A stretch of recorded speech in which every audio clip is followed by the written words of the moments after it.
Politico Europe's Westminster Insider podcast, Sacha O'Sullivan. Got it right in the previous hour, so I'm just saying. Quite a mouthful. It is quite a mouthful. You've got a long title, but a very good one. So this hour, we are kicking off with some of the stories inside the papers, because we've dealt with all the front pages pretty much in the previous hours. But this is a story that... focusing on migration, which is a theme throughout a lot of the papers, actually, this weekend, isn't it? This is the Sunday Telegraph, and the headline is stark. It says, "Summer riots waiting to happen." So who is it that's saying this? So this is the Chief Inspector of the Police Watchdog, so Andy Cook, and he's talking about the conditions that were in place in summer of last year in the wake of the Southport, the horrific Southport attack. And he's saying that many of those same things are here this summer, some of the protests that we've seen outside migration hotels. He's also referring to a poll about 81% that said 81% of people think Britain is divided, which is up from 52% from before the Southport attack. But the big thing that he's really talking about here is how police need to be ready for misinformation and disinformation to spread on social media. And he said they were caught off guard last year, and that resulted in, you know, what many said was bad and poor policing of the riots, or not enough policing, or not the police in the right spots. And a lot of it happened because of, you know, one tweet here or there, or one Facebook post, which then got amplified and then drew thousands of people into these city centres who were furious. And it became very violent. There were 1,500 people arrested last summer. And look, Keir Starmer was very firm over the last few months and towards the end of last year about the sentencing of the people who were arrested. The ringleader of many of those riots last summer was sentenced to 7.5 years in prison. And that's an attempt to show, look, we are not going to tolerate this. But the things which led to last summer's riots are, so Andy Cook says, still here today. Well, yes, and what kind of position, to talk about that social media, so many different elements of this, the social media element. What do you think about that, Alicia, and how it can be tackled? Because obviously the argument always is, we want freedom of speech, people should be allowed to express their views, and there are concerns that if you clamp down on what people can say on social media, that is infringing on their rights. Of course, I mean, we've had so much talk about the Online Safety Act, obviously, that's been passing through Parliament, the latest iteration of which has seen that ban on pornographic content for under 18s. But this is all part of it too, and we've seen numerous attempts from the government to try and toe that line between censorship and actually stopping people from igniting hatred or fueling tensions that don't need to be fuelled. And we saw last year, after the riots in Southport. And other areas. And other areas across the UK, we saw that the government did kind of take action, and the police took action and did actually make some arrests based on language that was used online. And as you rightly said, there was a lot of controversy around that. A lot of people saying that actually, why are we putting these people in prison for something they've said, rather than putting criminals in prison for something they've actually done. And of course, that is still very much an issue. And it's such a difficult one to tackle because, of course, not everyone saying something that is wrong or potentially hateful or violent actually means they're going to commit the act of crime. But in some cases, it does mean that. And it's really impossible to tell who is who. I mean, I know Nigel Farage says there needs to be a sort of wider debate about some of these issues. I mean, do you think there is enough discussion about how... where these feelings come from, how those riots did happen last year, what the feelings were behind them, and how they can be tackled? Do you think there's been enough conversation about that? I don't think there has been, and I think that's been really difficult because Nigel Farage, and it's not just on immigration, you know, Reform, Richard Tice have talked a lot about what they call lawless Britain. Last summer they were talking about two-tier policing, and it's not just about immigration, which is, you know, sometimes the things which start the protests, or which I'm sure we'll get into. But it's often this sense that, you know, the police don't represent them, they're not looking out for them.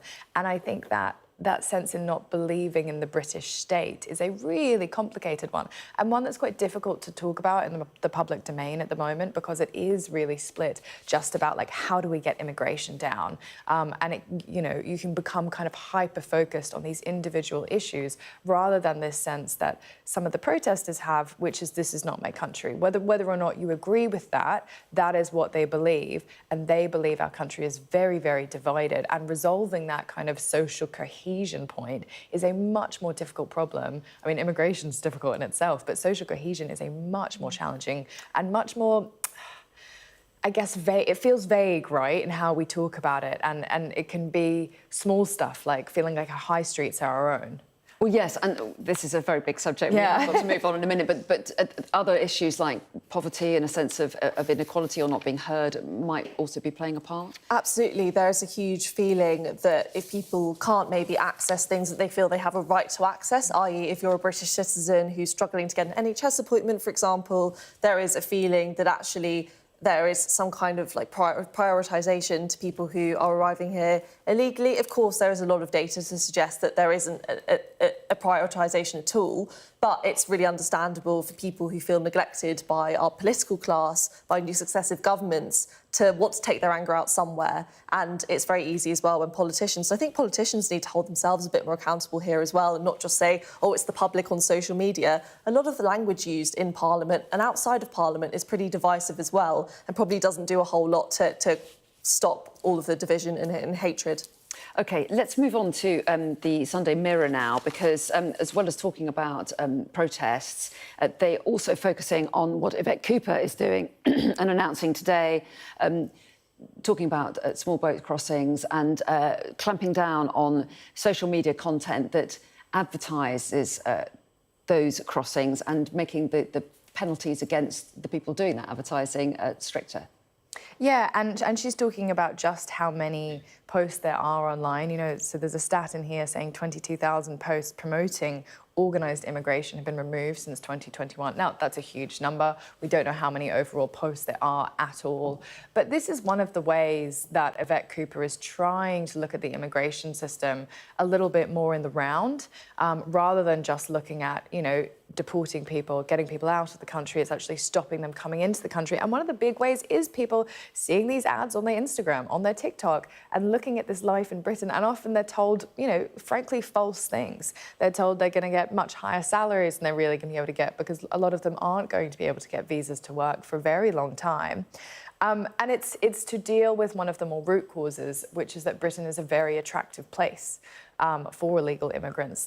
One of the problems Yvette Cooper will come up against is a lot of the people posting this stuff probably aren't in the UK. So bringing laws in to you know, deal with that will be very difficult, because you'll be dealing across jurisdictions.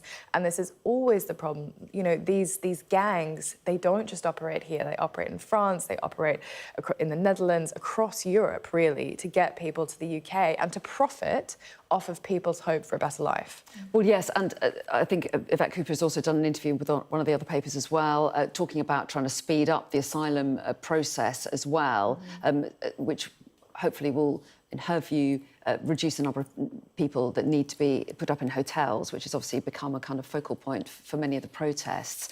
What do you make of how the government is handling this, Alicia? I mean, look, when it comes to the speeding up the asylum claims backlog, that is absolutely essential. That's been pretty much top of the agenda, both for this government and our previous Conservative government, but just they've failed so far. They keep saying, we've got this backlog, we need to clear this backlog of applications. But as they're trying to clear it, more and more come. So they're kind of just moving sand from one place to the other. And so far, it just hasn't worked. So, you know, I appreciate that Yvette Cooper is definitely trying, and this whole fast-track scheme for that is, you know, it's definitely a welcome move to people. But it does remain to be seen whether it will be effective, because, I mean, this is a backlog of thousands and thousands of applications. And I remember ages ago there was a report saying we simply didn't have the staff to process the amount of applications that we had. So there's all sorts of obstacles she has to overcome. But look, she's definitely trying to take a holistic approach here, looking at deterrence, obviously removing these social media adverts, whilst also dealing with it on the ground. So hopefully it will have some impact. OK, a couple more stories just to rattle through. Front page of the Sunday Telegraph, copy Thatcher to bring in prostate screening is the headline there. Yeah, so this is. I don't know if you've got a copy. No, I actually. don't. Let me Actually, give it to I you. might nick yours. Thank you. Yeah, so this is a suggestion to Wes Streeting. I mean, invoking Margaret Thatcher for Labour Health Secretary. I'm not sure if that's the best way, but it's talking about how we need to have more prostate cancer screening for men who are high at risk, and it's likening it to the initiative brought in by Margaret Thatcher for mammograms, which, you know, various health bodies have said saves 300,000 lives a year. And this is a really big issue. You know, there's prostate cancer is one of those it can happen really quickly, and often the diagnosis comes far too late. I think it's 1 in 8 men in the UK will be diagnosed with prostate cancer at some point. And having the screening early on can make that huge difference. And there's a current committee currently considering whether or not to introduce this and roll it out, and therefore look at what ages are more high at risk, and therefore decide where we'll get to. Yeah, see if that push gets anywhere. We have 45 seconds. We have to talk about the Clooneys because they're in the paper, so why not? Sunday Telegraph, I think we saw a glimpse of them earlier, actually. A date with the Clooneys, but all yours for €100,000. Yeah, I mean, this is interesting. We know that the Clooneys love a charitable effort, and this is basically a treat that they're offering in aid of charity and people who want to go donate upward of €100,000 just to basically spend some time with George and Amal Clooney. I mean, look, I back that it's for charity. Yeah. It's really lovely, but I mean, £100,000 for what might be a long weekend somewhere hot, I think is a bit of a Quite stretch. steep, isn't it? That's quite a steep holiday. Really lovely to have your company, both of you, this morning. Thanks so much for joining us. Thank you.